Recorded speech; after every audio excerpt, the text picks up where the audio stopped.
જય આદિવાસી આજ રોજ ચામેઠા ગામે તારીખ 12/9/2025 રોજ સમય 3 વાગ્યાની આસપાસ ભારતીય જનતા પાર્ટીની મિટિંગ હતી અને અમે થોડા લેટ પડી ગયા, પણ અમારા જે સવાલ હતા કે અમે ધારાસભ્યશ્રીને પૂછ્યા પણ અમને કંઈ જવાબ મળ્યો નથી. એમાં પહેલો પ્રશ્ન અમારો છે કે ચામેઠા ગામની અંદર આજે 5 વર્ષ થઈ ગયા, ગ્રામ પંચાયત તોડી નાખેલી છે, અત્યાર સુધી બાંધી નથી. બીજો પ્રશ્ન હતો કે અમારા ગામની જે આંગણવાડી છે એ આંગણવાડી તોડ નાખી, એનું કંઈ સોલ્યુશન આવ્યું નથી, હજુ બની નથી.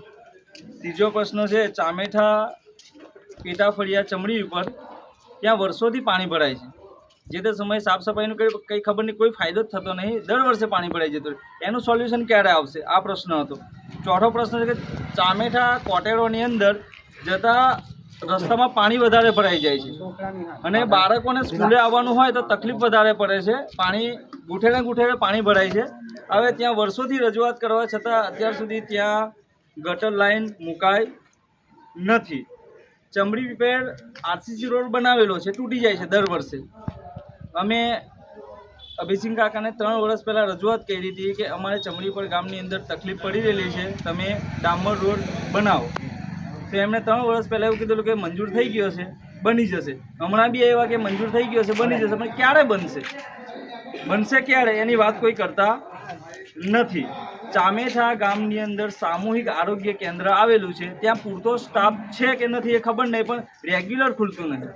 અત્યાર સુધી ડૉક્ટરને બી રજૂઆત કરી છે, પહેલાં સોશિયલ મીડિયા થ્રુ બી અમે વાત કરેલી છે, પણ અત્યાર સુધી રેગ્યુલર સ્ટાફ આવતો નથી. તો કોઈ બીમાર પડી જાય તો અમારે ક્યાં જવાનું? પછી નસવાડી જવું પડે.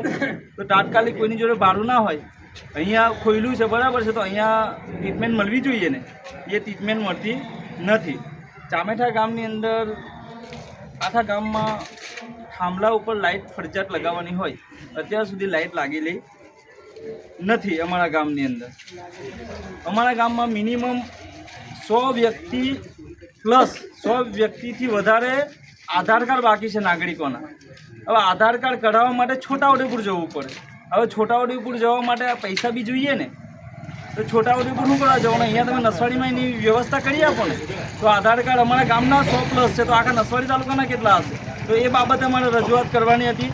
તો એનો અમારો પ્રશ્ન પૂરા સાંભળ્યા નથી અને ધારાસભ્યશ્રી ચાલ્યા ગયા છે. બીજો અમારો પ્રશ્ન હતો કે ચામેઠા ગામની અંદર સ્મશાન છે જ નહીં, અત્યાર સુધી બન્યું જ નથી. હવે સ્મશાનની અંદર તકલીફ શું પડે છે કે જ્યારે ચોમાસું વરસાદ વધારે હોય ને કોઈ મહેત થઈ ગયું હોય તો સ્મશાનમાં જવાનું થાય છે. વરસાદ પડે તો તાટપત્રી, અમારા ફળિયામાં ખુદની વાત કરું, મેં ખુદની તાટપત્રી આપેલી છે ઢાંકવા માટે. એટલે જેમ બને એમ તમે સ્મશાનની વ્યવસ્થા કરી આપો. હવે ચામેઠાથી કંબોયા કુવા જે રસ્તો છે અમારે જૂનો, એ રસ્તો બની ગયેલો કે નહીં બન્યો ખબર નહીં, કે પણ ત્યાં તકલીફ વધારે પડે છે.